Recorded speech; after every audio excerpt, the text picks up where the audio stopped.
had, everything had quotations and citations in there. See, there you go, Ira. All right, Harold's giving the sign. Okay, we're getting the sign. Okay, on to Psalms. Harold, bring us in. So we have a play in today by Cantor Nimi to introduce us to our study of Psalm 14. Let me pull up the Sure, and connecting ourselves and again to Shir Yaakov's Psalms project. can we see this okay? Yes. Yes, okay. Coming up fine for me.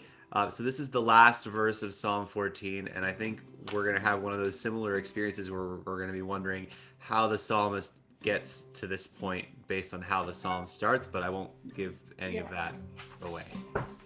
This is the last verse of Psalm 14. Mitei mitzion Yeshuat Yisrael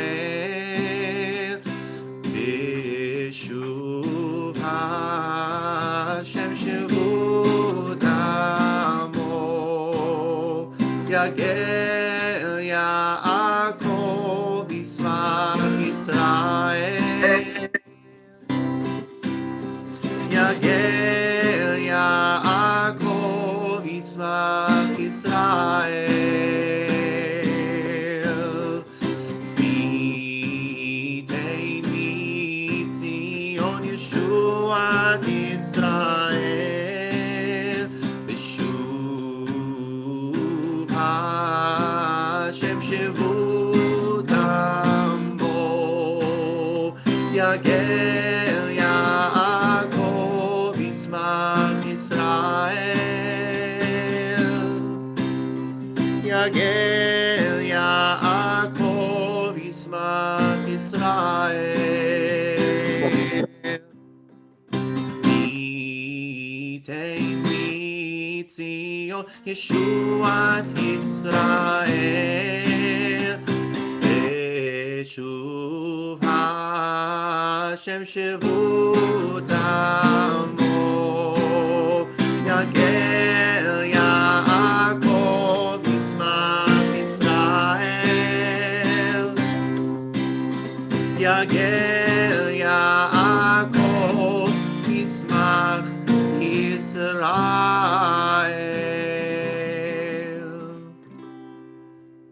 Thank you so much. And this is a wonderful project that he's doing, as we've mentioned before. Shir Yaakov Felt, the composer, not the beautiful singer of today, but the composer of these, has been doing his own Psalms project every day of taking a line or a phrase or some composition from each psalm day by day since COVID hit and writing a different setting. So it's really fun. He obviously is way beyond Psalm 14, but it's really fun to go back and really it's a special, and it reflects exactly what I've talked about all along. There are different ways to respond to the Psalms, but it is a Jewish thing in the middle of a crisis like the one we are continuing to be in, to say Psalms every day, to do it either as he's doing it, as we're doing it. Some people recite the whole book every day. Some people recite the whole book in a cycle of a week. So there are different ways to maintain a rhythm of the Psalms. That's the key thing, is a rhythm of it, but it's done in all different kinds of ways. I think he posts them on his Facebook, right, Cantor Nimi? Is that where They very well might be. He also has a YouTube channel, but he stopped actually. He stopped after Psalm 60 something. 69. So he got up to 67 or something. Something like that. So maybe he'll pick up again by the time we get to Psalm 67. Yep. Okay, but for a long time to come, he has a setting. Not to mention, as we always explore, a lot of people have written a lot to a lot of these different psalms. So we're not going to get into it today, but Harold and I received lots of interesting feedback from folks about our various proposals. We're not going to institute any changes right now.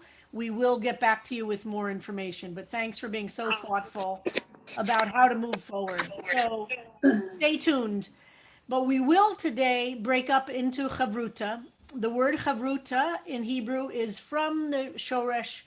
Chavruta is actually in Aramaic, but it's from the shoresh chet bet resh, which is also means chaver is a friend, or in modern Hebrew, chaver or chavera can mean a girlfriend or a boyfriend in the sense of, and in various times of Jewish history, it also can mean comrade for communist.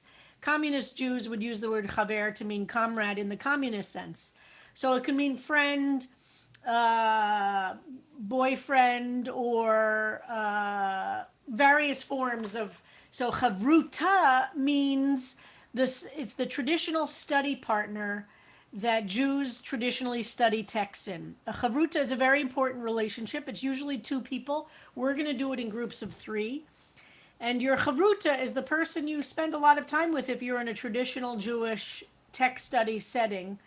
And you could have the same chavruta for 50 years. Or if you're in a school environment, you can be assigned a chavruta for a class. But the ones that remain long term it's a very deep connection. And if you've seen the movie Yentl, you've seen a chavruta there, and the whole story is about Yentl and his chavruta. Is Rafaela with us today? Yes, So Rafaela knows that movie by heart, right, Rafaela? yes, absolutely. And am I right? Is it their chavruta, right, that she falls in Yes. love with? So Yes. and it's a very deep relationship, but she obviously wants it to be more than.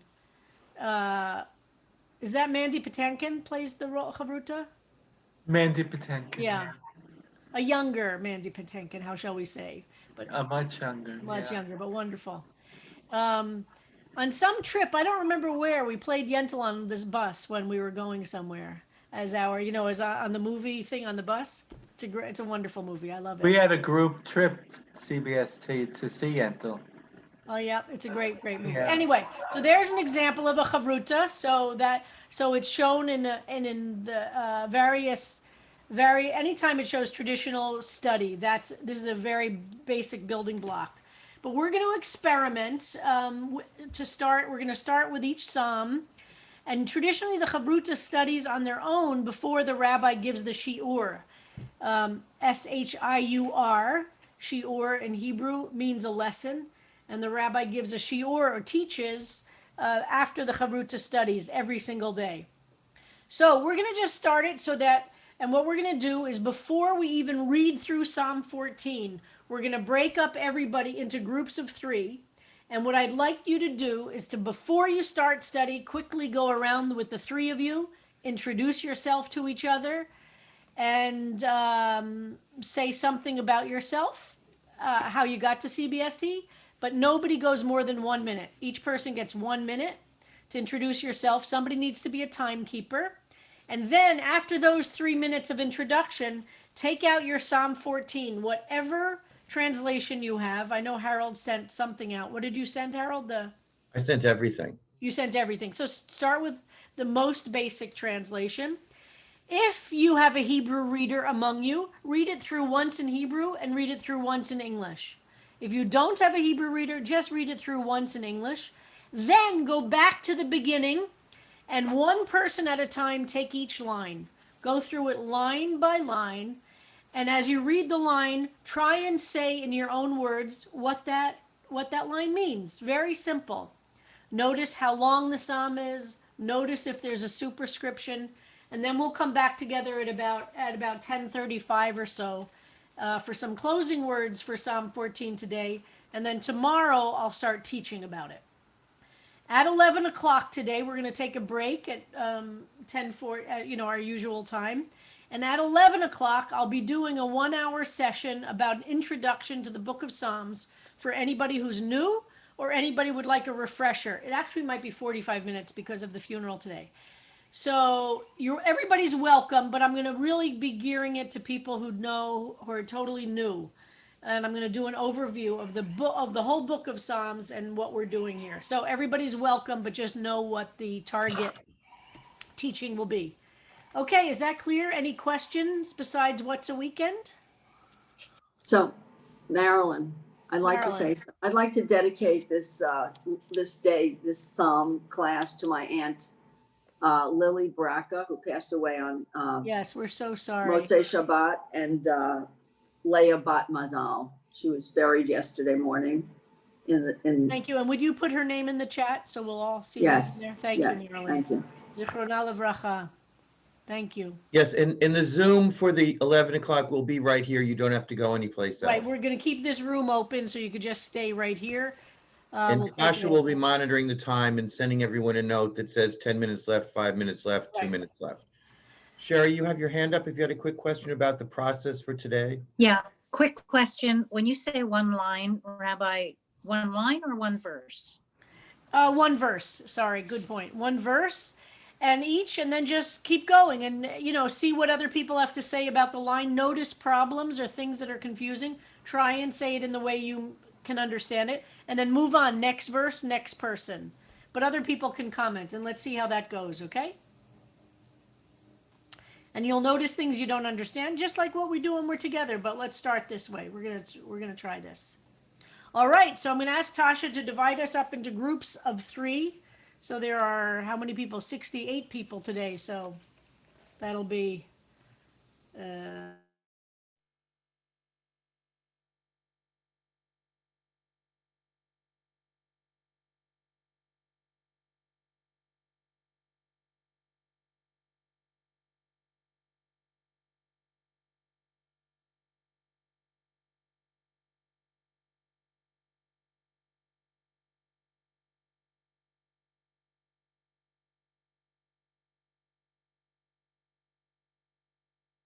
Tosh?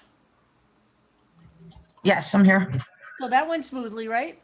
Yep. I just had to monitor how many people were coming and going, so I knew how many rooms to Yeah, have. of course, yep. Um, did people leave when I said we were doing this? Yeah, people started to leave, so then I had to reconfigure. Yeah, do you know how many people left? I think like three or Okay, four. yeah, that's okay. All right, so we'll do this till 10:35 and we'll see how it goes. Okay, 10:35, what time is it now? 10:12. Yeah, I want them to have, yeah, so 10:37 maybe, so they'll have a chunk of time.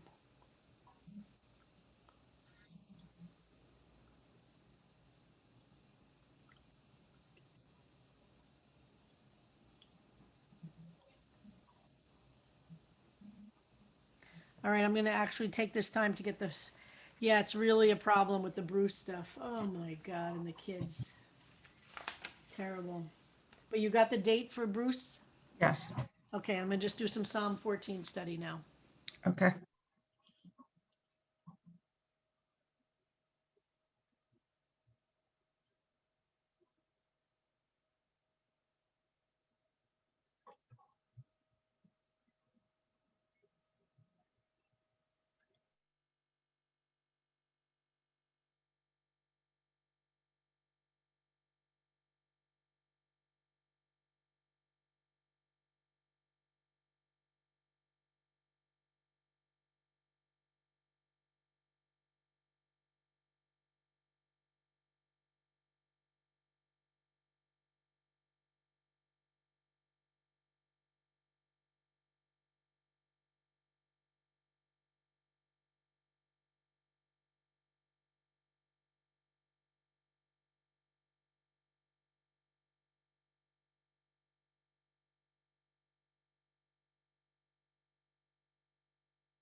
They're in breakout rooms now, and you entered late. Do you want to stay on, or do you want me to put you in a room, but you would have missed some stuff?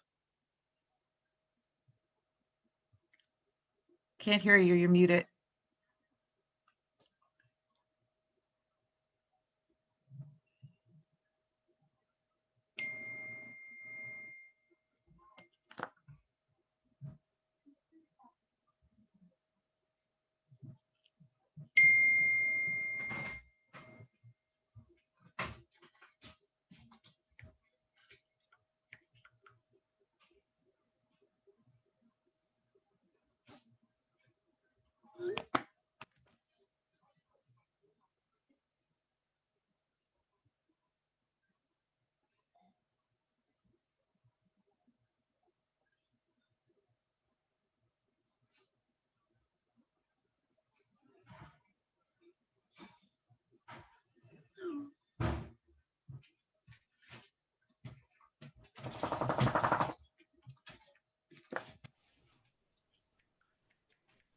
You can put me in a room. I finally unmuted myself.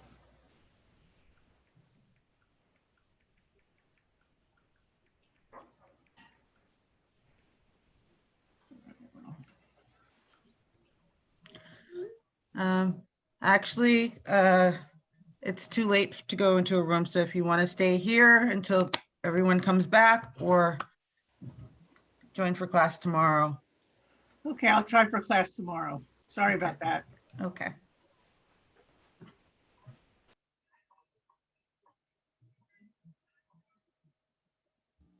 Good morning. Good morning. Sorry I'm late. As I was telling, they're in breakout rooms for a bit now, so I mean, you joined late, so you should probably go back, come back tomorrow for class, because you'll have missed too much.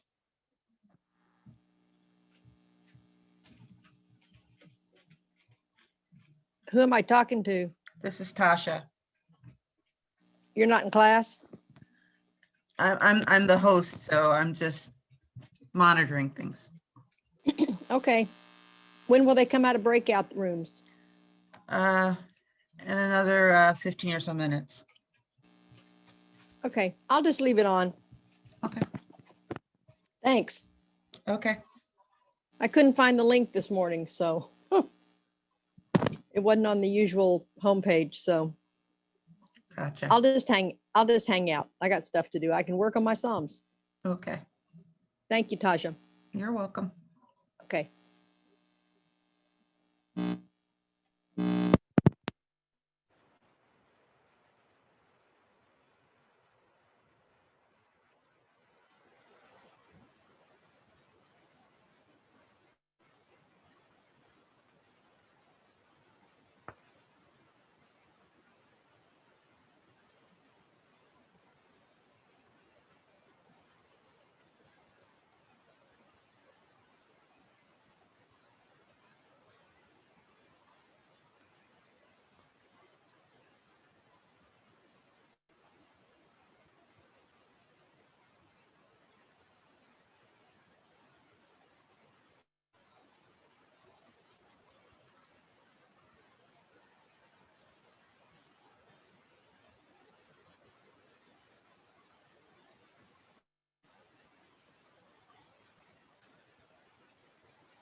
Susan?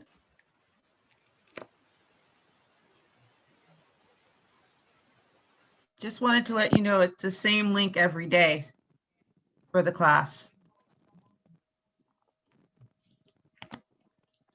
Say it again, I'm sorry. I was just saying it's the same link every day for the class.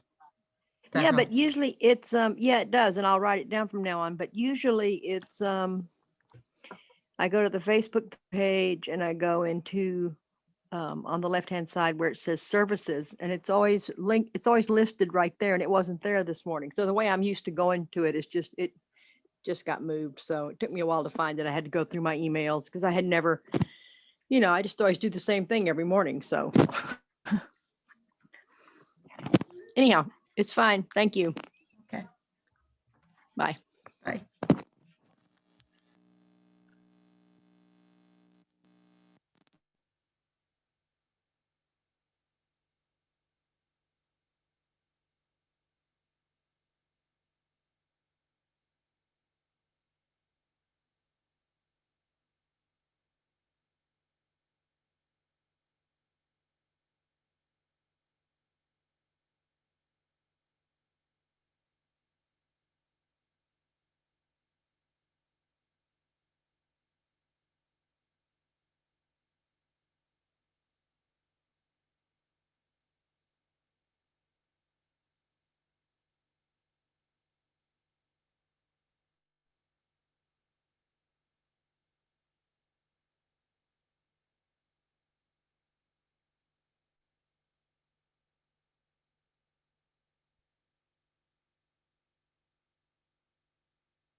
Hi, everyone. We're back together. Everyone's coming back into the big room.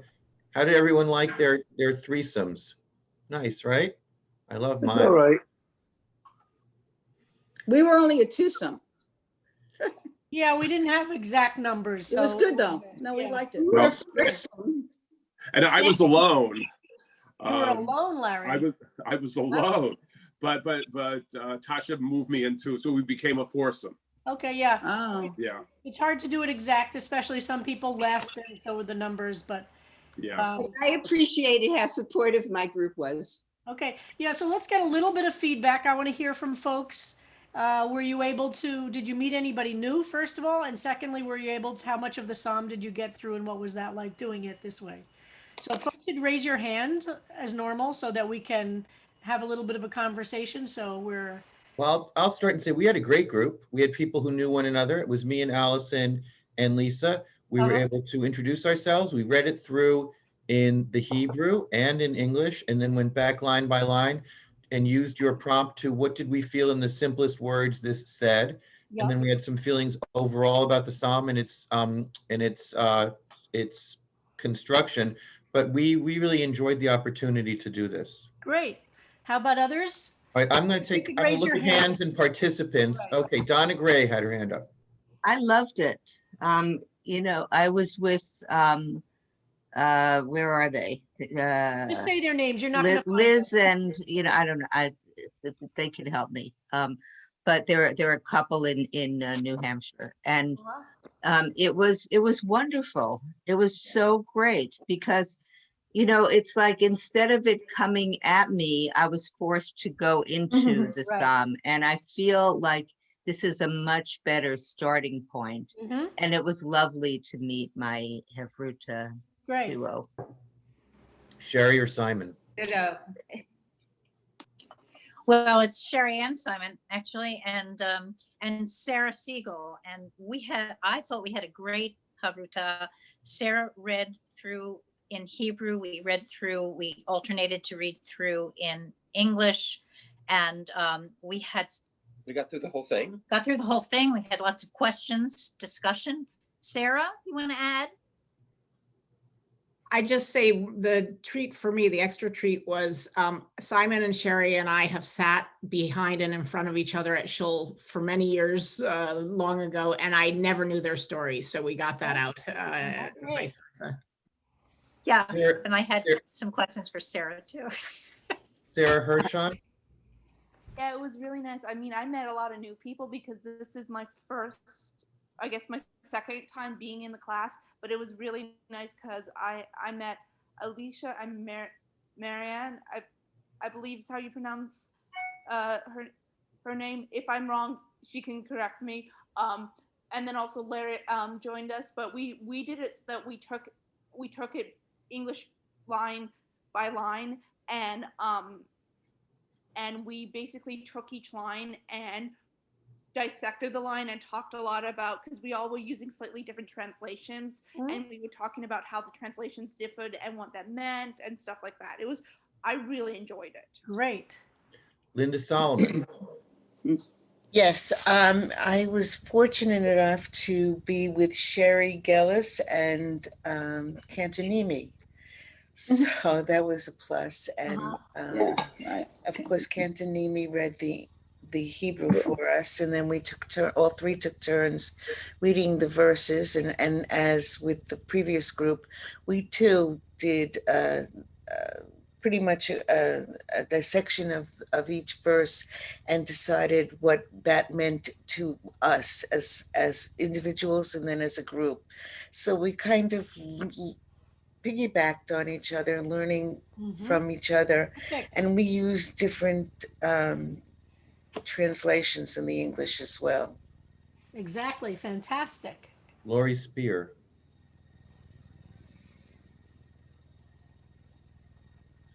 Lori Spear, are you here? Okay, yes, I forgot to unmute.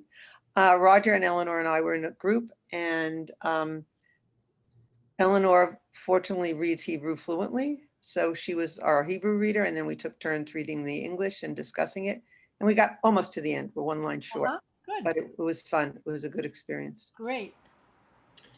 Kenneth Carpel. It was, can I start? Yes, It- it was, it- it's it- actually me who raised the hand, but you can start. It's fine, Rishi. It was really great. Judy, Ira, and I met Muriel from Philadelphia, who's a friend of Ellen Poster's. So that was really nice in and of itself. And the three of them shared the reading of the Hebrew.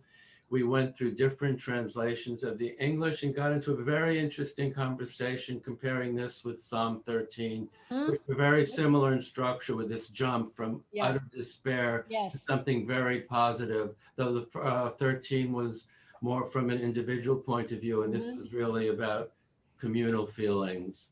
Ooh, you did some Right, so- good work there. Excellent. Wow.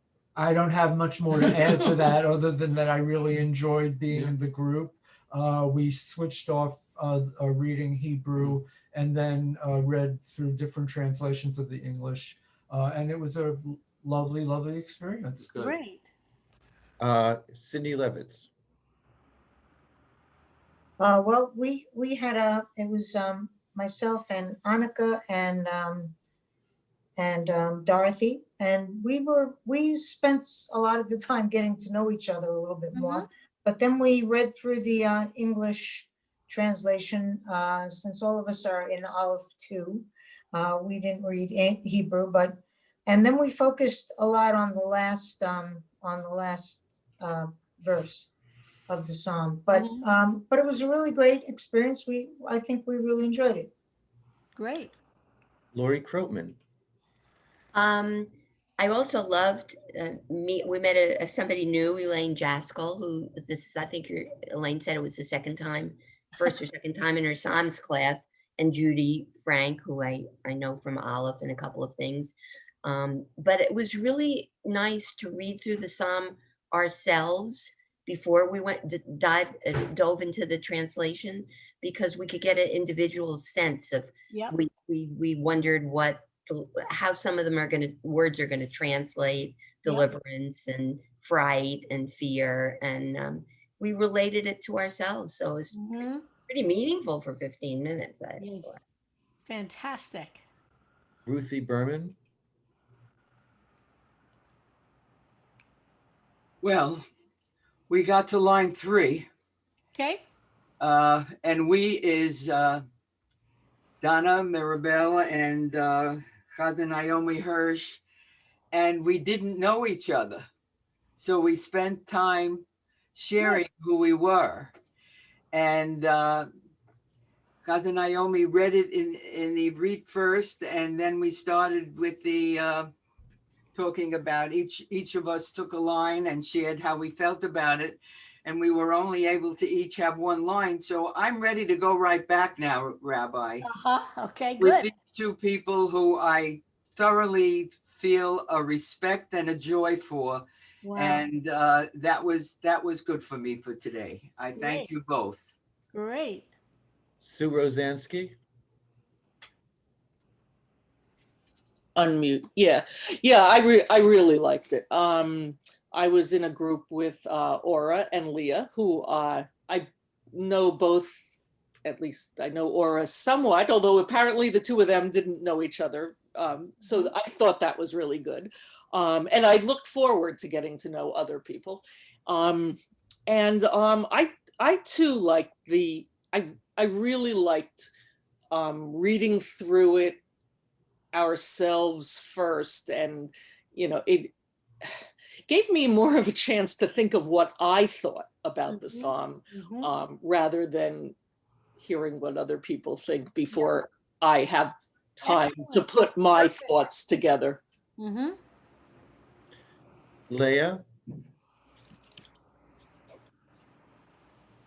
I was in the same group with Sue and Aura, and pretty much what she said is what we did, but we also read it. Aura and I took turns reading the Hebrew, and Sue read the English. And one of the things that we did notice is that this is a different kind of psalm. It starts out with, God's not there. And so we had things to certainly talk about, and I totally enjoyed being in the group and would love to meet with those people again. Thank you. Debbie Metrick. Yes. I also, to my surprise, really enjoyed this way of learning. I was in You just muted yourself, Debbie. oh, yeah, no, it's this computer. Okay, I'm sorry. I was with Robin Baslow and Sarah Sloan, and I did not know them. So we had our introduction. Sarah read the whole psalm in Hebrew, and then I read it in English, and then we went one by one through each verse and talked about it based on other psalms and other, and we noted how it began so angrily and at the very very beginning. But I was actually nervous before to this type of an intense interaction, but they were terrific, and I think that we all really picked up different things that we wouldn't have picked up on Exactly. our own. Beautiful. Thank you. Fantastic. Serena? We may have spent a little too much time on introduction, but it was good to get to know Betsy and Nina. I think Betsy didn't really know any of us. And then it turned out that we had all read different translations. So we compared the ones who are the closest to literal included author. And we made it as far as verse 5. And we noticed where the different translations differed and compared them back to the Hebrew. And notice how the narrator shifted all the time, how the mood shifted. Yes. And Fantastic. Allison? Oh, sorry. This just warms my heart. Allison? Well, Harold, as you know, I was in a group with you and Lise Brown, which was absolutely wonderful. As Debbie Metric said, I don't like these types of setups, and I felt very comfortable in sharing whatever I was thinking with them. Also, knowing Harold but not knowing Lise, I actually felt like I knew Lise because of all the psalm classes that we've been on together. So I might not have known her personal background, but I felt like I knew her, which was a very interesting thing to realize. And regarding the psalm, I saw it very much as a continuation of Psalm 13. Mm-hmm. A lot of that anger, a lot of that, where are you? And Rabbi, if I can also comment that when you first said 20 minutes, I thought, oh, what are we going to talk about for 20 minutes? It seems like a long time. And then as it was coming out, I'm like, oh, no, we have 2 more verses. We could have gone for half an hour. It really did. I think, as Sarah Siegel just said, it flew by, and we could have spent even more time. Having Harold in our class, having the TA in our class kept us on pace, I have to say. Well, this is a great experiment, and for sure we're going to do this now when we begin every psalm. It'll be for more of the time. I just wanted to make sure we had a time to do a check-in so I could hear from everybody. But now you see what it's like. It's nothing to be scared of, and in a small group you can dig in. And then when we start to study together, your questions are going to be enriched and sharpened by having encountered the psalm initially without any filter, as you've all described.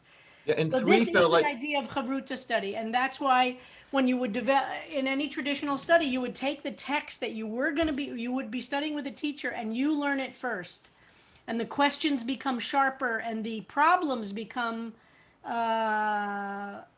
more clear to you, and then you can engage with the teacher. So we're at time for our sing out. So tomorrow, Rabbi, will return to you're going through the text with us line by line. And I don't think we're going to do Safaria. I think we might jump into one of the translations. Harold, you and I will talk. Okay. And so we're going to be played out by Cantonimi, and then we're going to hang out, have our coffee, do whatever we need to, come back at 11, those of us who want to be here. And tomorrow will be another one of Ira's teachings. I know what it is, and it is going to be a real treat for everybody.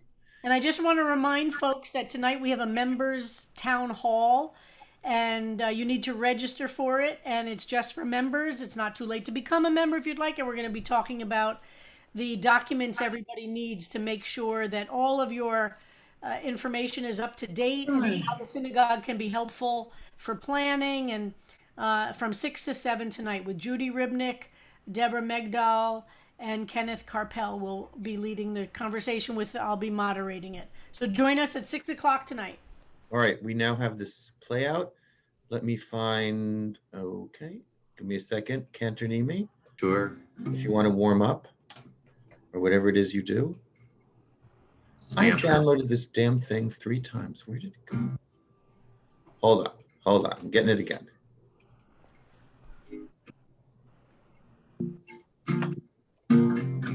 And this is the last line of the psalm we just read, correct? Correct. All right, here we go.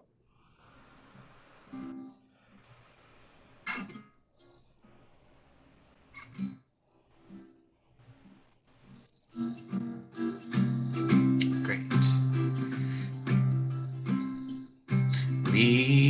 Mitei mitzion Yeshua Yisrael Yeshua Hashem Shutamo Yagel Yaakov Yismach Yisrael Yisrael Yaakov Yismach Yisrael Mitei mitzion Yeshua Yisrael Yeshuv Hashem Shutamo Yagel Yaakov Yismach Yisrael Yagel Yaakov Yismach Yisrael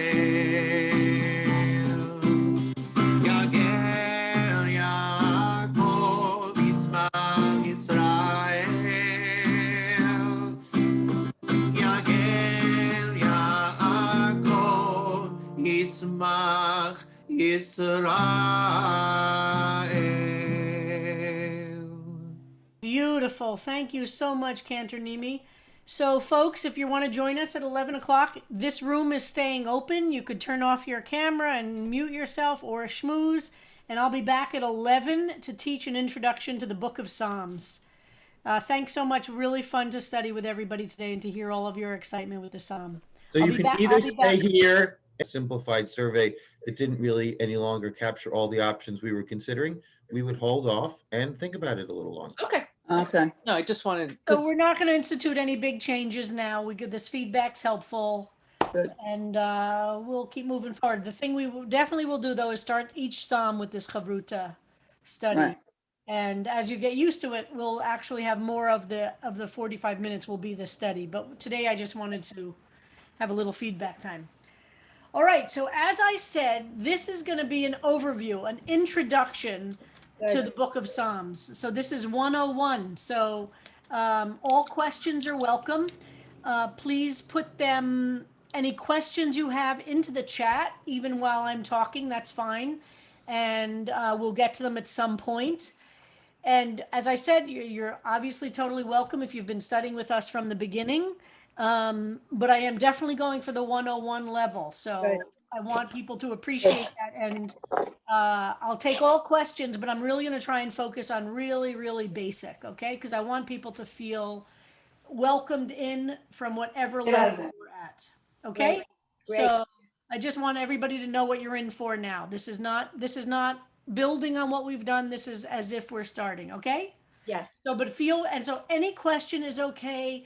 Since you've joined the class, if there's a question that's been nagging at you and you just don't get the big picture, put the question out there, okay? I'm going to talk for a little bit and then I'll take a range of questions. So first of all, I want to talk about what is the Book of Psalms. We use the word book, we use the word Psalms as if we understand what we mean when we refer to those two things, a book and a psalm. So first of all, we have to understand that the Bible has been, not up to that, just Harold, hold on just a second. I don't want to, or Tasha, whoever has this, don't show anything yet. I just want to do it. Are you doing it, Harold, or Tasha? I'm doing it whenever you need it. Okay, so let's just wait for a sec, just so. Got it. So we use the word book as modern people and have a very clear picture of what a book is, right? This is a book. When we talk about a book, it's something that has pages, you open, you close it, you put it down. So when we talk about a book, when it's related to the Bible, it has nothing to do with something that looks like this. That's the first thing to understand. The Bible is a collection of writings, and we traditionally call the different writings books. But that doesn't mean that they exist in any form like this. And that's one of the first things to get as modern people. I gotta let my dogs back in. All right, all right, all right, come in. That's the first thing to understand, just even the use of language. The word book, when you're talking about ancient texts, has nothing to do with what a modern person thinks of a book. So that's the first thing. Get that image out of your head. And what do we replace that image with? So the first thing to understand is that the Bible is divided into many sections, and those different sections are called books in modern language. And they meant different sections of this Bible. But what do we mean when we talk about a Bible, right? Right there. So if everybody could just mute yourselves, folks, you gotta be muted. Right there. Ruth Friedkin, can we mute Ruth? Harold, can you mute Ruth? Okay, so what do we mean? So I'm gonna ask every question. What do we mean when we say the word Bible? Why? Oy, oy, oy, Sue Rosansky, thank you. So all of these words that we throw around in 2020, we have to really get drilled down together to define what they mean. But what they mean to us now doesn't necessarily reflect what the world was like when these texts were written. So part of the challenge of studying an ancient text like the Psalms, which is an ancient text, is that we have to be willing to let our minds be a little bit more flexible than just having a modern world view on what we're looking at. And we have to really start to understand what was the world like when these texts were written? How do we know when they were written? How do we know who wrote them? And how did they get from there to us? How did they get through these thousands of years? All of that has an impact on what we're looking at. So that's the first thing to say. We have to assume our frame is a modern frame, which will be limiting and understand an ancient reality. So the first thing is a kind of a humility about our ability to understand what the ancient world was like, even what books and texts were like. And then we have to start to ask questions from the very basic. What do we mean when we say the word book? What do we mean when we say the word Bible? What do we mean when we say the word written text? All of these questions are important to explore to understand what is the book of Psalms. So, keeping that in mind, I'm going to answer some of those questions with a pretty, superficial generalization, but I promise the deeper we get, the deeper and more complex, like any field of knowledge, right? When you ask on the first level of a field of knowledge, you get one level, but as you develop a deeper framework, you get more sophisticated. Obviously, like I could talk about a house, right? And I could say a house. Well, that might be enough until you say, well, what kind of house, or what's the? You could say it has a structure, and then you want to know what kind of structure. And if you're sophisticated, you'll know the difference between different kinds of architectural styles, or medium that the house can be built in. And the more and more you go into the house, you're going to care deeply about what's used to build it, as well as the style it's in. When at first you could use the word house to mean a million different kinds of buildings, right? It could mean it's almost too broad a word. And if I use the word house, I have one image of what that means. If somebody 2,500 years ago uses the word house, how do we in our modern world know what that person meant? It starts by being a little humble and assuming we don't know. And so we have to get our brains a little mushy, a little flexible, a little bit open. And that's very hard to do because we all live and breathe our environments, and those environments teach us how to understand the world in which we live, right? So that's just a basic introduction to thinking about it. So the book of Psalms is part of the Jewish Bible. it's also part of the Catholic Bible and also part of the Protestant Bible. Those are three entirely different texts. The Catholic Bible, the Protestant Bible, and the Jewish Bible are different. They all share some books, but even the Catholic and the Protestant Bible are not the same, which is something for Jews that we don't understand. So, Catholic traditions don't use the same Bible that the Protestant traditions do, and even within some of those traditions, the Bible is different. That's to just, so when you use the word Bible, the next question is, well, which Bible? There's not one Judeo-Christian Bible, which a phrase I dislike altogether. So there is a Jewish Bible, sometimes called the Hebrew Scriptures, the Jewish Bible.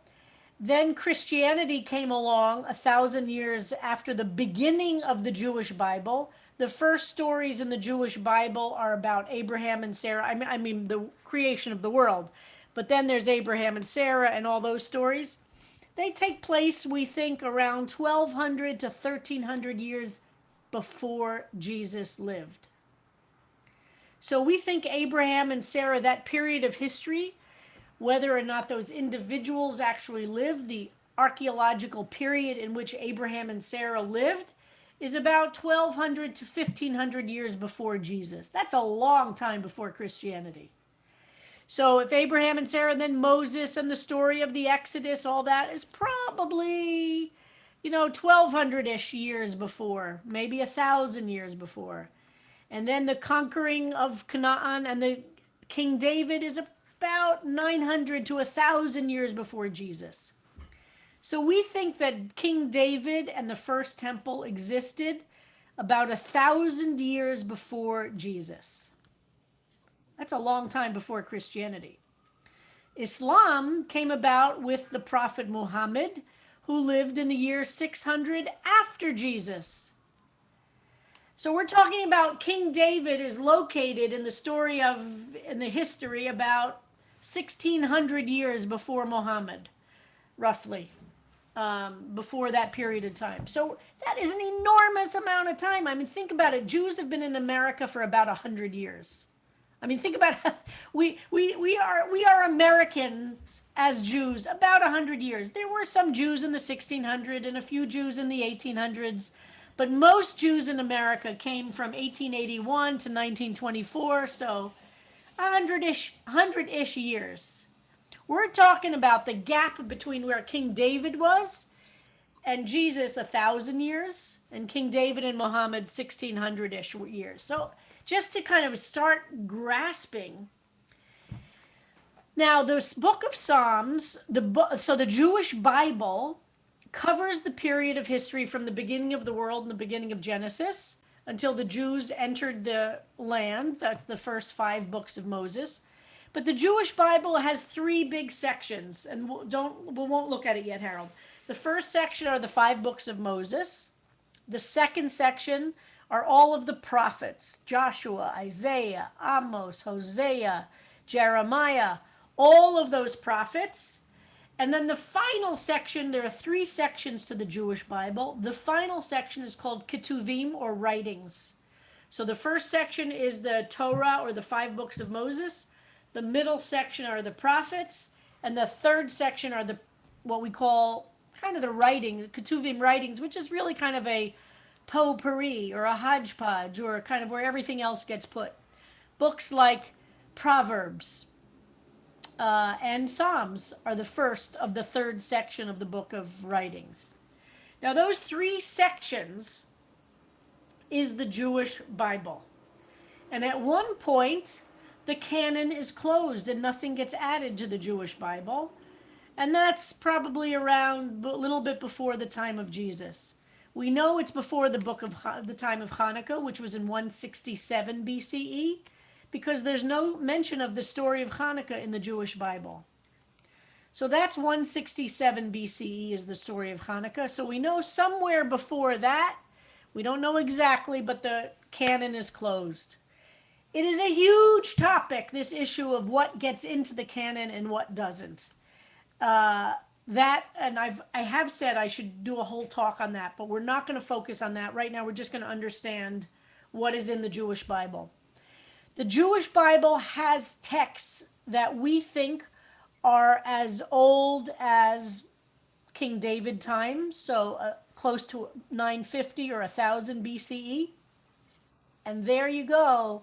All the way we have texts that we think are close to the time of before Hanukkah, but of around 200. So we think the texts of the Bible were written over about 800 years, mostly probably in the middle chunk of that time. So probably around the Babylonian exile, but just roughly. What I'm saying is that these books were not written all at once. They weren't written by one person. They weren't written in one style. The way we can date them is often by looking at either historical references that the texts themselves make or language. So there are some books that there are words of Aramaic origin in them. Aramaic didn't exist in the early part of the time I'm talking about, and we know roughly when Jews started talking Aramaic. So the book of Daniel and Nehemiah, for instance, which are two of the later books, have Aramaic words in them. So we can guess from that Jews were speaking Aramaic at that point. And so that's one of the ways that the sleuths trying to figure out dating can notice that if a word is used, I mean, it's like English, right? If a word is used that we know, I can't think of it. I mean, we all know examples, right? If a word is used, people are going to notice that, okay, if the word telephone is used in a story, we know that's not a story that's from the 1800s. You simply know by noticing some words that historically they couldn't have existed. It's not a precise science. And we have a lot of questions. So there are more questions than answers about this whole issue of dating the Bible. So traditionally, the book of Psalms is attributed to King David as the author. We know for sure King David did not write at least most of them. Also from historical mentions that are in the Psalms that post-date David's own time. We know it wasn't David. But maybe it was more like a school of David. As I've said, it's a little bit like if something is done in the Bauhaus style, you know what that means if you're into architecture. It doesn't mean it was done only in that moment in history when Bauhaus was, I could build something right now, right, in Bauhaus style. I mean, it maybe not so popular, but you would, if you're an architect, you'd look at it, you'd say, oh, that's a Bauhaus style house, even if I personally have nothing to do with Bauhaus, right? Somebody can write like E. Cummings, a poem in an E. Cummings style and not be E. Cummings. Or I could paint something to look like Mark Rothko's style and not be Mark Rothko. So many people think that that's what it means when it says Mizmor LeDavid, a psalm of David, that it's maybe the style of some school of David rather than David himself. Almost no one thinks that these were all written by David. Almost no one in the scholarship. I would say no one in biblical scholarship thinks they're written by David. So Orthodox Jews will say they're written by David. But in scholarship land, because of these issues, no one does. So let's look at the list now, Harold, of the Jewish Bible and the other Bibles now that I've said. And again, please write your questions and I'll pause soon to take any questions or comments. So the Jewish Bible, as I've said, looking over here, and thank you, Harold, for this wonderful chart, in the yellow. So the Tanakh is how we, in Hebrew, refer to the Hebrew scripture or Mikra. The other way to call them is Mikra traditionally. Tanakh, the T stands for Torah, the N for Nevi'im, prophets, and the Ch at the end for Ketuvim. Torah, Nevi'im, Ketuvim. The 5 books of Moses, the prophets, and writings. Those are the 3 sections of the Jewish Bible. So the first section is the Torah, which has the 5 books of Moses, here with their English and Hebrew names. The second section, the prophets. And the last section of Ketuvim.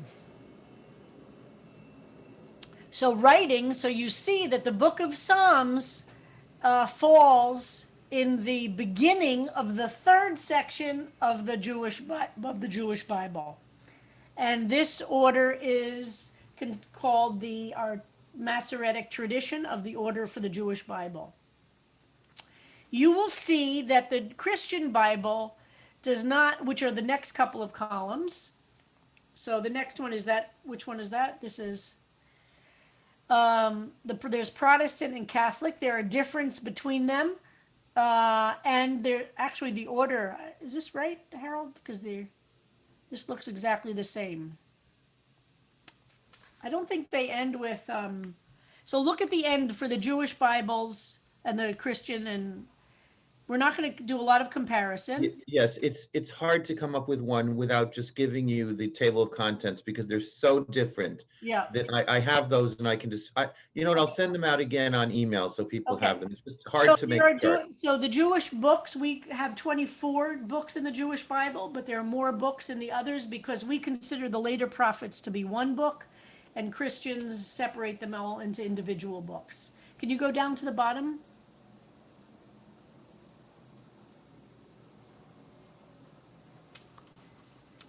So now I'm not going to spend a lot of time focusing on the Christian Bible, but just I say this for some reasons.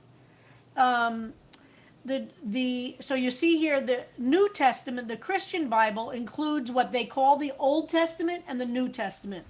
The Old Testament in a Christian Bible is not the same as the Jewish Bible, which is one of the reasons I don't like the phrase Old Testament, not only because old means it's been superseded by new, but it's not the same.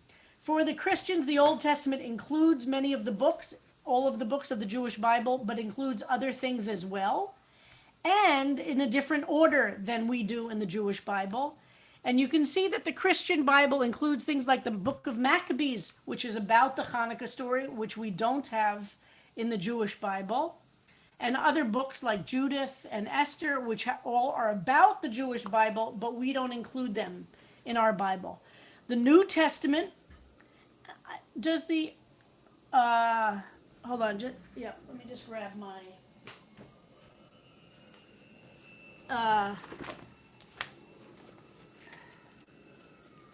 so the New Testament, of course, is the story of Jesus, written with the beginning of, that's written down starting probably at least 100 years after Jesus. So even the New Testament is not contemporaneous with the time of Jesus, and that's important to understand. And believe me, Christian scholars spend a lot of time figuring out and spending time with the different stories that are in the Christian New Testament. But the Christian Bible does include the Psalms.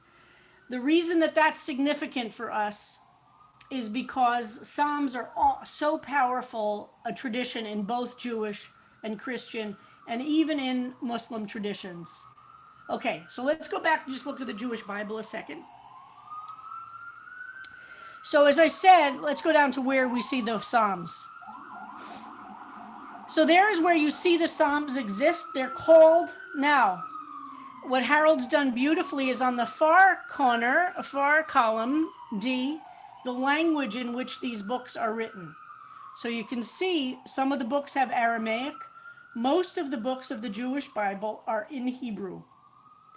And we don't know or understand biblical Hebrew because we only know this as a language that's a written language, an ancient written language. The modern language of Hebrew was resurrected in the late 1800s, the early 1900s.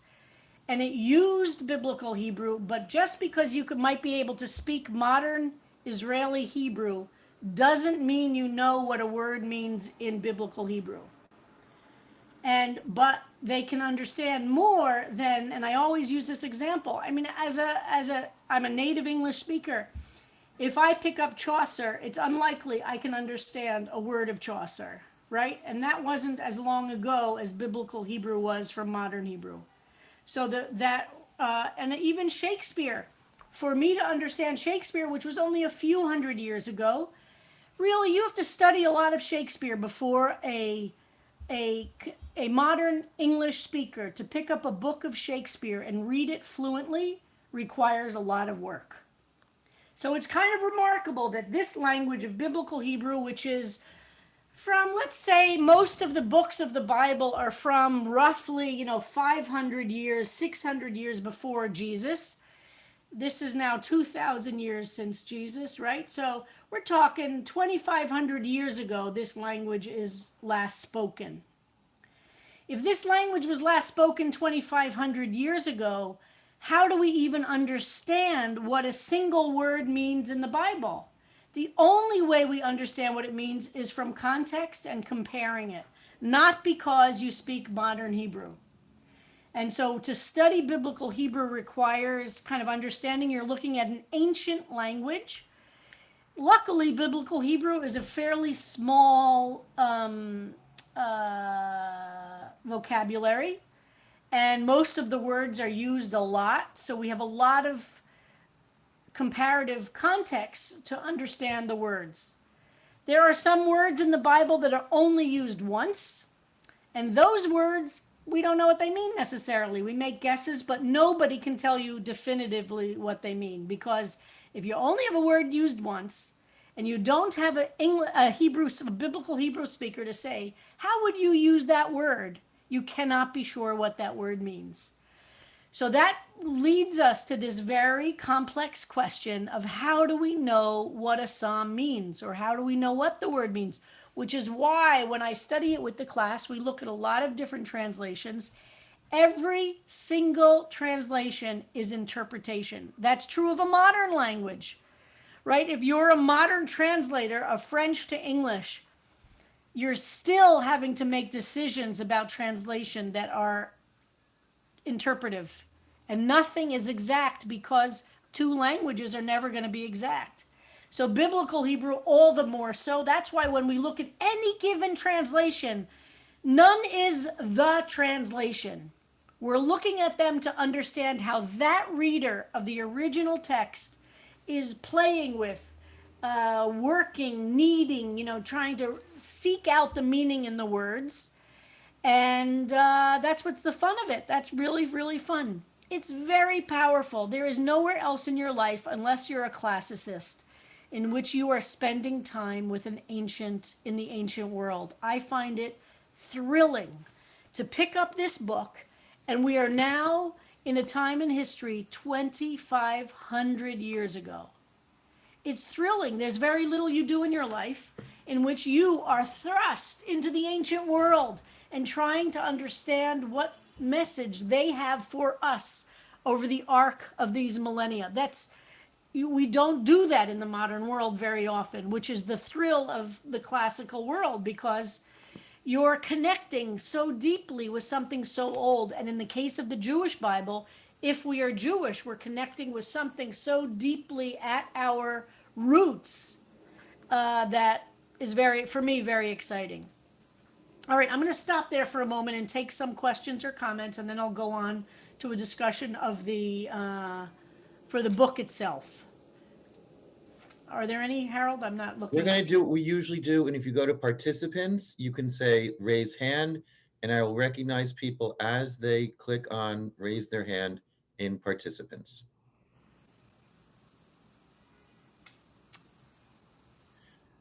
So we'll start with Sarah Siegel.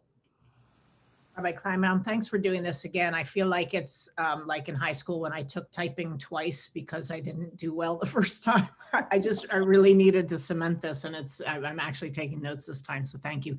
The question is just about, you said mikraot, and it just reminded me of mikraot, Right. or mikra. So mikra, the word Tanakh gets used really starting in the medieval period for the Tanakh. Mikra is the word for scripture. It's from the Hebrew word kuf resh aleph, which means to read. So mikra means scripture. So traditionally, the way of referring to the Jewish text is mikra, meaning scripture. The word you're using, mikraot gedolot, is the plural, and mikraot gedolot is the rabbinic edition of the Bible, and it has commentary in it. So Mikraot Gedolot are the classical commentators on the Bible. And people buy it because they're It has the scholars. classical commentaries. It has Rashi, Rashba, Ramban, so in Ibn Ezra. It has the 4 or 5 classical, most basic commentaries. So, but it's the same word, but one is in the singular, one's in the plural. Karen Brody, I'm going to please ask to teach you, Karen, are you on a laptop or a desktop where you can find participants and raise your hand? I can do that. Okay. I need you to do that because that's what we do here, okay? Because you may be on my second screen and I wouldn't see you at all. Thank you so much, Harold. So Sherry Gellis first, please. Sherry, you're muted. I asked in the chat, you've talked about when it was written. It was an oral tradition, and I wonder, I think it was an oral tradition. When did it become written? So yes, it was an oral tradition. Oops, I just a second. It was originally an oral tradition. We don't know exactly when it was written. And of course, part of the problem with understanding the answer to that question, or it's a very complicated question, is nobody was writing on pieces of paper. People were writing on parchment. Parchment typically doesn't survive bad weather. Most of the writing that we have from the ancient world that has survived are things that are inscribed in stone, because stone lasts a lot longer than parchment. So that's what complicates the question. We know they had parchment. Very little parchment has survived. And that we did a whole class on the Dead Sea Scrolls, because the reason the Dead Sea Scrolls are so significant is that's the most ancient parchment that was discovered of the Bible, and it's only parts of the Bible, but enough parts to give us a lot of information. And that parchment survived because they were put in urns, which were put in caves in the desert, which is so dry that parchment actually could survive. And that's why the Dead Sea Scrolls are very, very, very, very important. And the Dead Sea Scrolls date from around the time of Jesus. So we do not have any parchment that predate Jesus. So the oldest parchment that we have is from the time of Jesus, which is very old to have parchment. So for instance, you go to the Metropolitan Museum of Art, most of the ancient world's inscriptions that we have are either paintings on walls or actually, not just inscribed with paint. Sometimes it's with paint on wall, on stone, and sometimes it's actually, chiseled into stone. But do we think that they were literate, that they actually were writing, or that they were reading and writing as opposed there are some references to the reading of the scroll in the time of Daniel and Nehemiah and Ezra. But that's pretty late. Thank you. There's a lot we don't know about this. But the only references we have to the reading out loud, we have we know the Torah was read out loud, are references in the later books of the Bible. But on the other hand, Deuteronomy says to read these to your children. So some people for sure could read. Okay, thank you so much. We don't know when the Bible refers to that, whether they're talking about what it looked like in the Exodus and in Deuteronomy. Thank you. We assume that they have parchment. We just nothing survived. The oldest writing that we have is a small silver amulet that has the Birkat Kohanim, the priestly blessing, Yivarechacha v'Adonai v'Yishmerecha. That's inscribed on a piece of silver that survived because it's silver, and silver is very strong. That's in the Israel Museum, that was found about 15 years ago in West Jerusalem. And that's probably from the time of King David or King Solomon. That's the oldest thing that we have, actually. I saw Elaine Jaskell raise her hand, but then she put it down. Elaine, do you have a question for us? We'd love to hear it if you do. And if you do, please, you need to unmute yourself. I think it's really based on Sherry Gellis's question. It wasn't as if there was this 2,500 year gap between the writing and today's Hebrew. There was the whole rabbinic tradition and so forth. So did I miss that somewhere in what you were discussing? No, there was no spoken Hebrew though. Rabbinic Hebrew was a written tradition, like Latin remained a written tradition. Nobody spoke Rabbinic Hebrew. People studied it and wrote in it. But they didn't speak in Rabbinic Hebrew. But it was, yes, and Rabbinic Hebrew is different than Biblical Hebrew, but it's understandable. But there was no spoken Hebrew for these years. Okay, but in the writings, do we not sort of continue the meanings in the written discussion? Are we not? Complicated question, because look what happens to English. Words change their meaning. Yes, that for sure, to some degree, but we can't be sure because words change their meaning. The same word could get used in English over the period of time, and like the word radical, right? I mean that for a certain generation, radical means one thing. For another generation, it means something totally different. And if you don't know what the generation who's using it means, you might think you know what the word radical means, but you have no idea what they mean when they use the word radical. Okay. So yes, Hebrew remained a sacred language from the time of the Bible till today. It was used for prayer. It was used for study. It's used, all rabbinic texts are written in Hebrew, but it was not a spoken language. But even within rabbinic Hebrew, some of those words changed their meaning. Thank you. Karen Brody. Not helpful. I'm just trying to get us to understand, even when a language is spoken, it changes meaning generation to generation. In fact, sometimes within a generation. Right. How many times can you hear somebody use a word and you say to yourself, what are they saying? Yeah, absolutely. Karen Brody has Yes, raised thank her you. hand. Yeah, I figured out how to do it. Thank you, Harold. Okay. So what I'm unclear about is, how did it get determined whose psalms were included in the Bible? We understand they're not all written by David. So if somebody wrote a psalm, who determined worth? There was a tradition, and it was an oral tradition, of which psalms were included. That goes back to the question of canonization. Who got to determine what's in and what's out? Like there's also 151st Psalm, which is included in some of the Christian Bibles that Jews don't consider part of the canon. It happened. We don't really know exactly how it happened. We can only see what the results are. Remember, history before the Greeks, we could argue that Greeks invented history as we think of it today. The idea that a story is told about what happened when and who did what doesn't really exist in quite the same way before the Hellenistic understanding of history. By the way, Greek as a language is very important to the study of Biblical Hebrew because some of the texts of Biblical Hebrew were translated contemporaneously with the Hebrew into Greek. So when we don't understand what a word means in Hebrew, the first thing a scholar of the Bible will do is to look at the biblical Hebrew Bible, the Greek Hebrew Bible, the Greek Bible, called the Septuagint. The Septuagint is the Greek version of the Bible.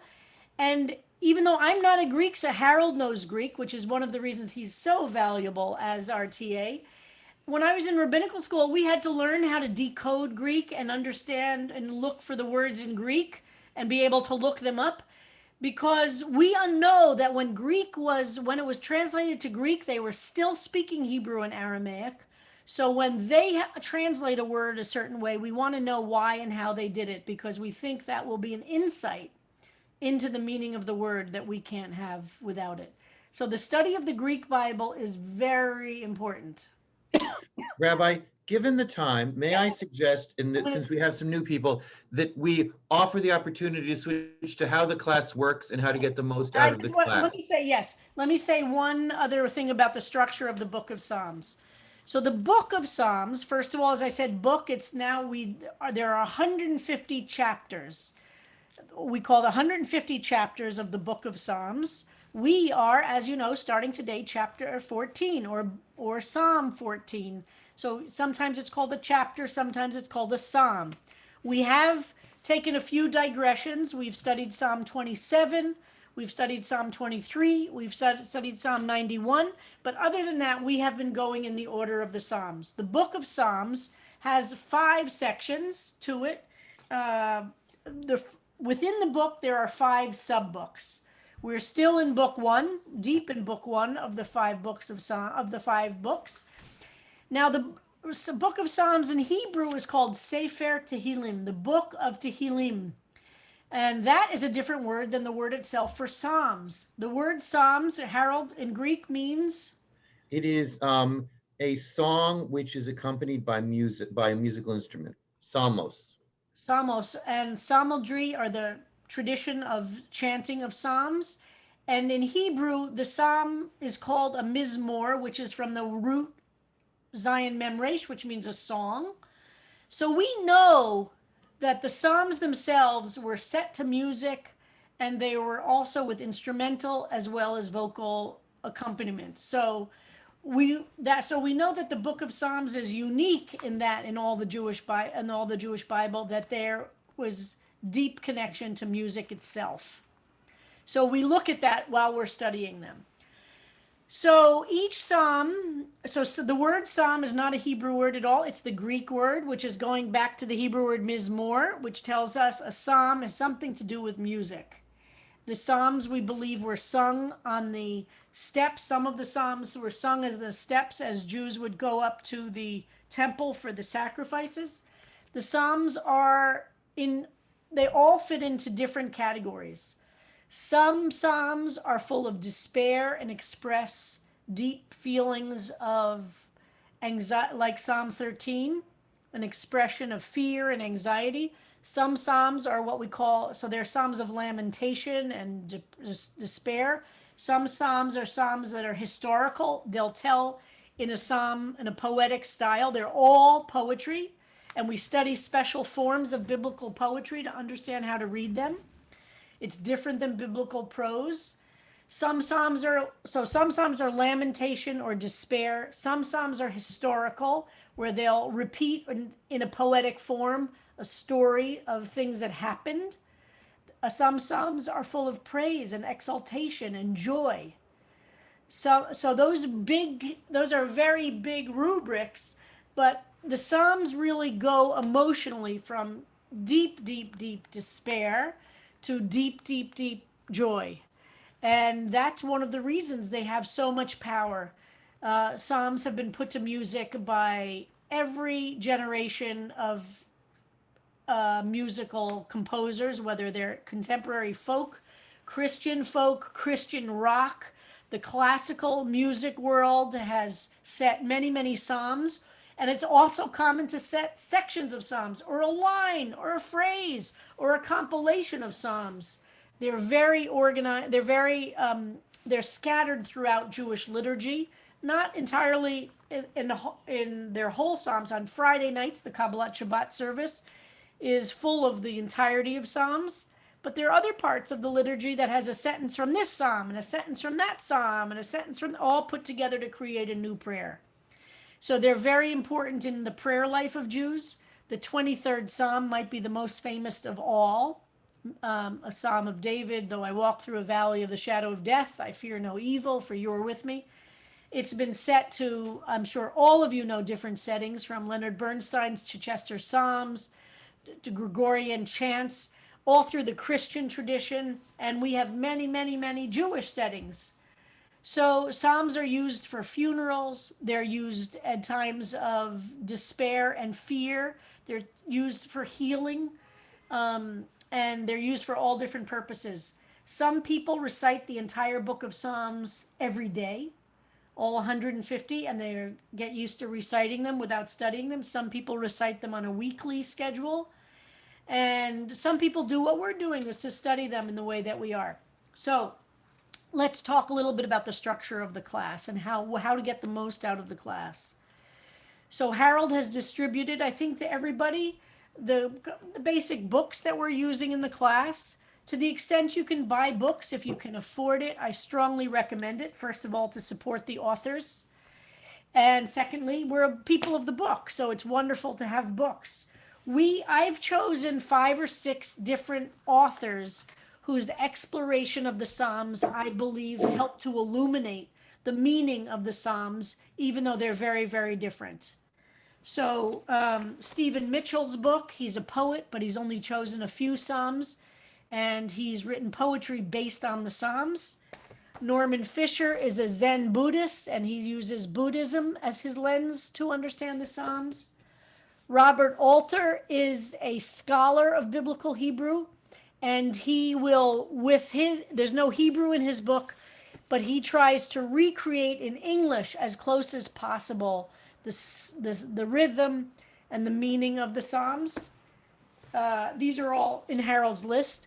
Richard Levy, this is a 2-volume beautiful set with Hebrew and English. He's a contemporary rabbi, and he does kind of spiritual meanings of the Psalms. And then I used, this is a linear translation of the Psalms, which tries to be close to the original, but again, no translation is perfect. Every translation tells us what the author is going for. But this is what I use as my basic book, and I have a small version of this that is my personal book of Psalms.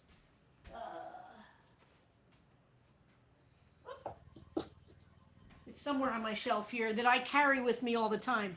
Harold told me about this, but when I started teaching, it was just a very small script. This is the same thing in larger script, so it's a larger print, so it's easier for me to read when I'm teaching.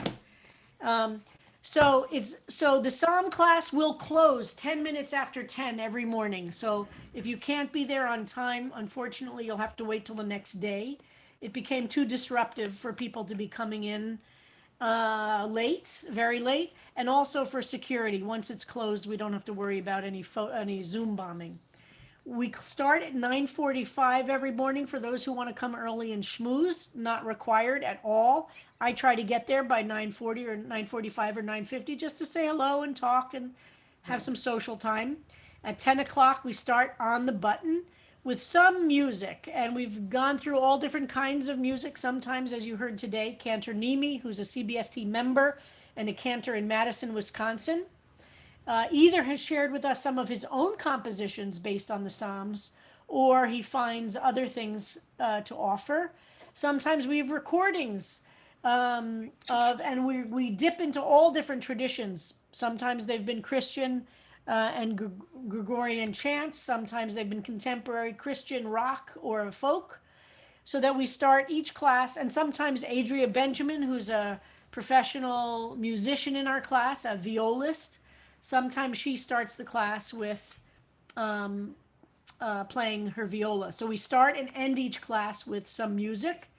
And then for the 45 minutes of the class, we do different things. Today we started a new idea, which we will continue with. And otherwise, I teach using these different translations as a jumping off point. And Harold is our fabulous TA, Gaia Bernstein. I forgot about her book. Gaia is a doctor on the Upper West Side, an Orthodox Jew, and she's written her own version of each psalm. So this has 150 of the psalms in there without the Hebrew. They're just her own versions. We will, not for every psalm, we'll do each translation, but we'll do many of them for each to get to the meaning. And then folks are welcome to try and write or compose, or we've had visual artists create something. These psalms are not just historical, they're not just ancient. They are deeply meaningful expressions of the human spirit. And we are trying to access this ancient expression to see what it means for us today. For me personally, the book has been very, very important part of my own personal spiritual life since I was about 15 years old. So I know the Psalms really, really, really well. And I learn new things about them every time we look at them. So I try and offer a mixture of studying the Psalms with looking at the Hebrew, but I try not to do too much so that everybody feels included. but the Hebrew is important. So we've also been offering lots of Hebrew classes, starting with Aleph Bet, for people who want to learn Hebrew in order to have more access to the original language. So let me stop there, Harold, and see if there A are. few other things. We also do what we call offerings, which are personal artistic expression inspired by the Psalms. Most of them are written, some of them are visual. We have had song, we have had video, we have even had dance. Everyone is invited to participate. We send out a schedule telling you when the deadline is, and we're constantly looking at ways to share these offerings. But we do invite everyone to be inspired by their reading of the Psalms to respond back to them. You must be on the email list for the Psalms class to keep up. I put my email here a couple of times. Please don't just put your name in this chat because then I have to copy it out. Email me and I will put you on that email list. We keep to a rough schedule where we spend 3 or 4 days, depending on the list of the Psalms, studying it in Hebrew, English, and then in the translations. And then we will do some sharing of the offerings. It does change depending on the calendar. And God runs the schedule for this class. We don't really run the schedule for this class. Linda's laughing and the rabbi is laughing. That we've gone through a psalm in 3 days, and that's all the time that God wants us to spend on this psalm. And we have spent 2 weeks on the psalm because God wanted us to spend 2 weeks on the psalm, and that's just the way it is. There is also a Facebook page, if you're on Facebook, where we will often repost things that are shared in class, and the students have the opportunity to post an interesting article, a YouTube video, something that you think that everybody else would like to see. I have sent out and will send out again the complete list of all of the books. Yes, I see this in chat. I have Amazon links because that's the easiest way to see them listed, and they are all available on Amazon. You can get them on bookshop.org. You can go to Westside Judaica. You can go any place you want. I also do scan the most important text and send them out as PDFs, which we encourage you to print out and handle carefully and keep, although our preference certainly is at this point for you to be buying the books and keeping them. I am available on email to ask questions, answer questions. The rabbi is available. This is a remarkable class. We are glad for all of you. We're particularly glad to see people who have recently joined. If you ever feel I don't understand and I feel that I'm left behind, please email one of us. Right. We are failing if you feel left behind. It is not your failing, it is our failing. Rabbi, is there going to be a winter semester for Hebrew learners, and do we know when that would be starting? Well, I think I'm not sure if there's going to be a winter session or if it's going to wait until the March, April. Okay. I think we're going to take a break, although people can continue in Chavruta to keep studying Hebrew, but I'm not for sure. I also want to say this book, Robert Alter, who's kind of one of the most famous of biblical scholars to focus on this question of translation, has a wonderful, it's a little dense, and not everybody enjoys dense reading, so I caution you, if you do enjoy it. I like it sometimes. I have to be very wide awake. I can't do it at night. I can't do it, But he's a wonderful introductory chapter about the issues around translation of biblical Hebrew in general, Psalms in specific. And I really encourage you to read this introduction if you haven't. And in fact, that's the advantage of getting any of these books. Each of the authors in their introductions talk a bit about their approach, and his is the most thorough around this question of translation and what are the challenges of translation.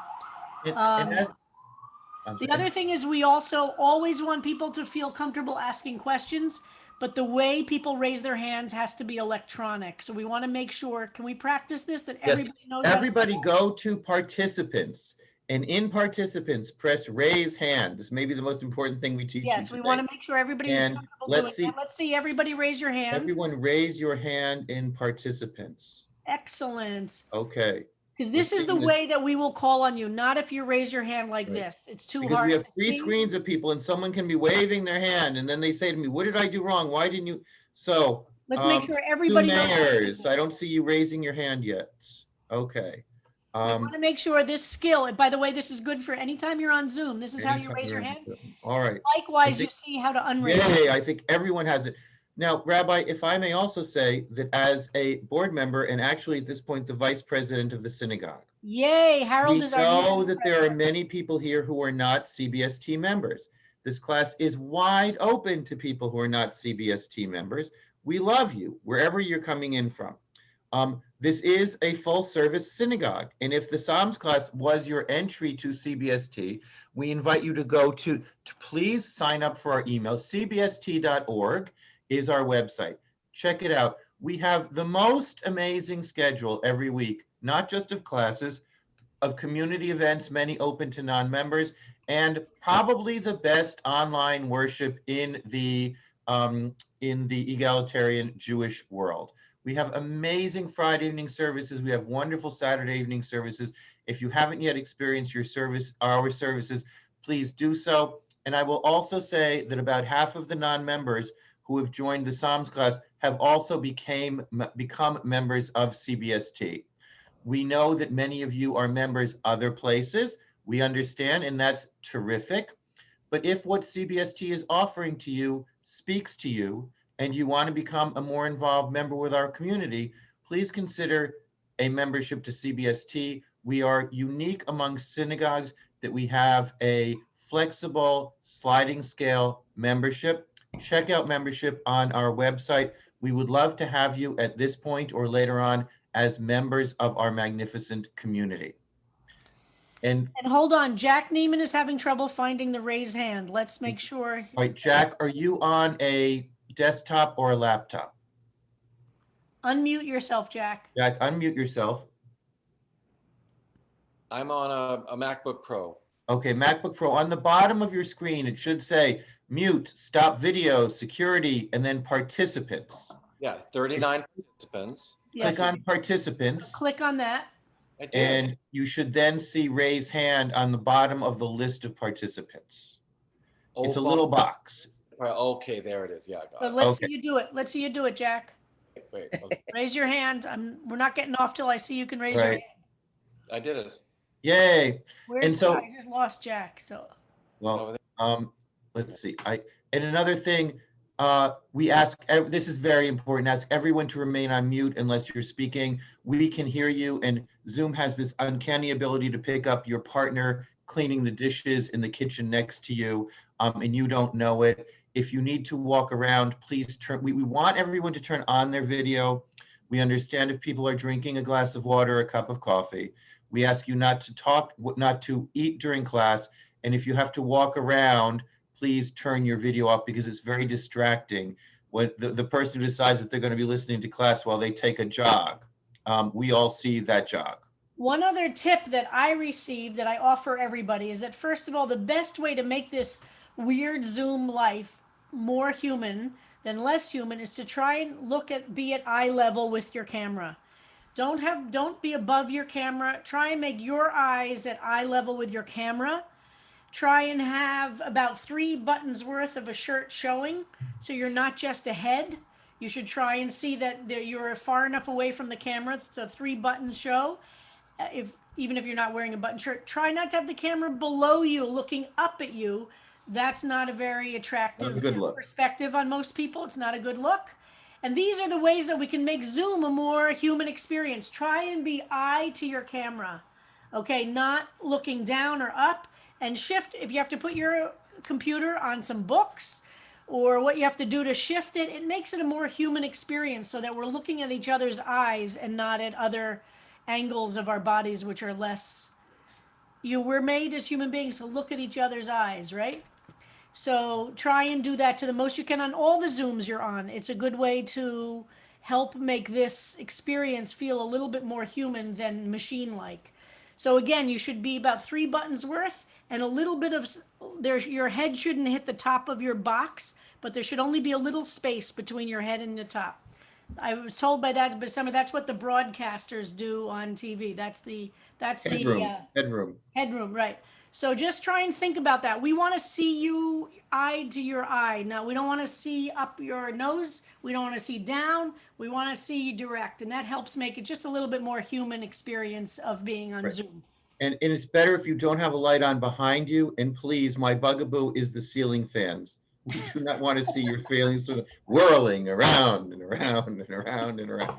So Rabbi, I have to go. I'll leave you on if you want for a little while longer. Let me just check to see. I can do a couple of more minutes to make sure we've answered questions for folks. But again, Tasha, are you still here?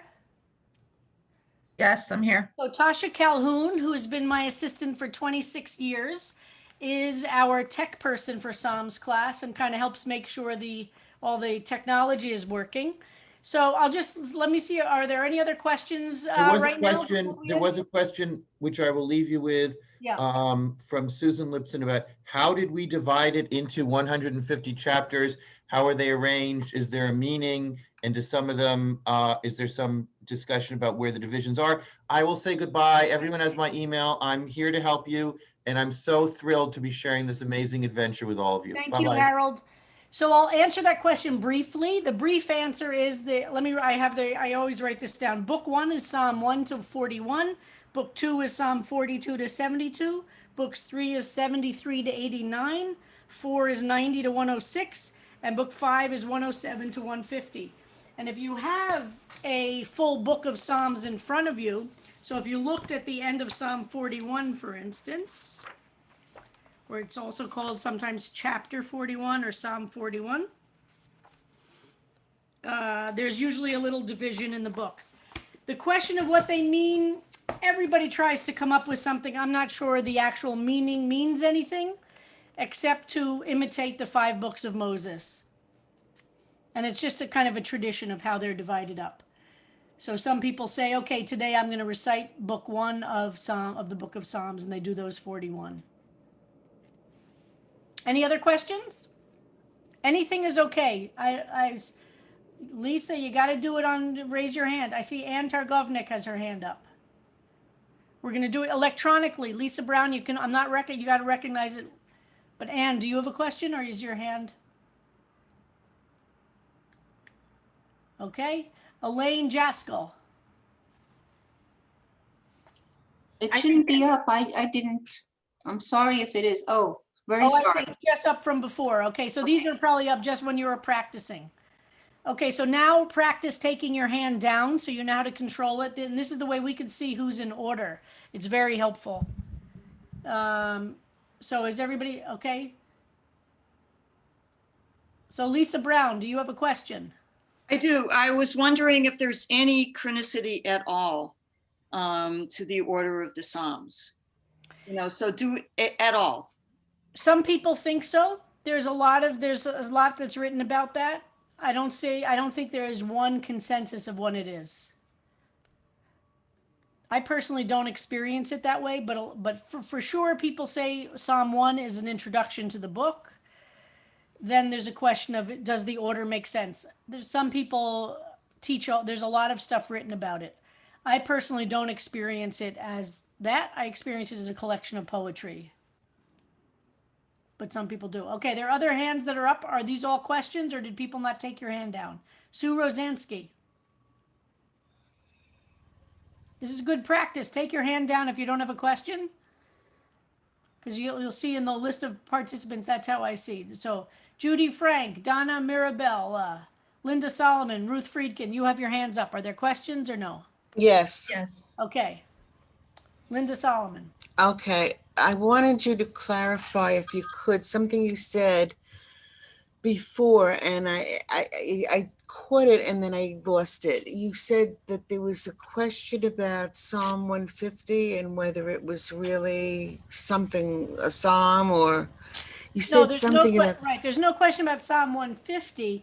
The Christian Bible also has Psalm 151, which does not exist in the Jewish Bible. Got it. Okay. So there is a 151 that exists in the Christian Bible. I see. Okay. Thank you. Sure. Okay, Donna? Yes.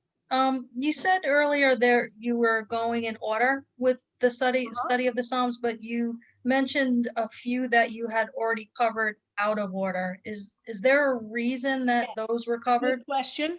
So Psalm 27, and when we get to them in order, we're going to do them again. Don't worry. But Psalm 27 is typically the psalm for the high holidays. So for the month of Elul, which preceded the Rosh Hashanah, we studied Psalm 27 because of the season. Psalm 23 we did in memory of one of our beloved members of the Psalms class, Devorah Stahl, who died. And we studied that psalm the day after her death as a way of honoring her memory and on her. But we will, when we get to Psalm 23, we'll study it in much greater depth.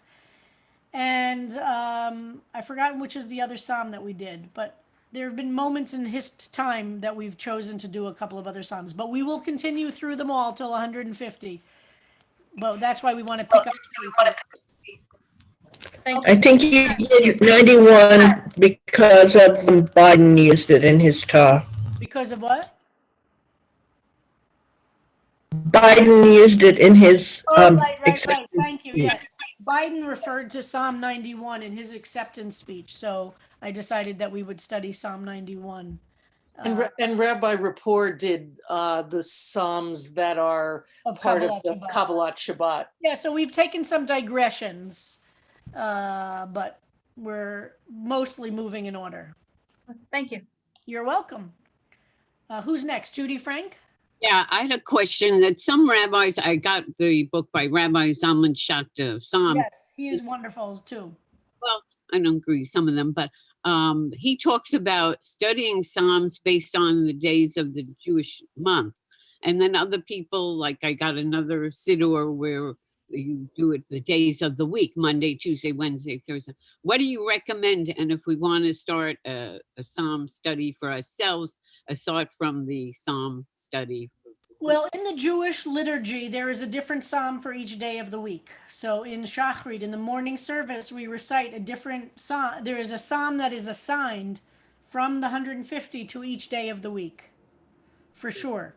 And then there are psalms that have all different kinds of traditional. There are psalms to say when you're sick. There are psalms to say. I would recommend sticking with the study that we're doing and just go deeper. Like take whichever psalm we're on and study it more during the time we're studying it.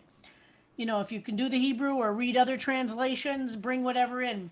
I think this is a pretty good structure if you've never studied the Psalms before. Thank you. Sure. Okay, so you guys should lower your hands, and that's a way to learn how to make sure you're doing it. So I think those are all the questions that are up there with raised hands.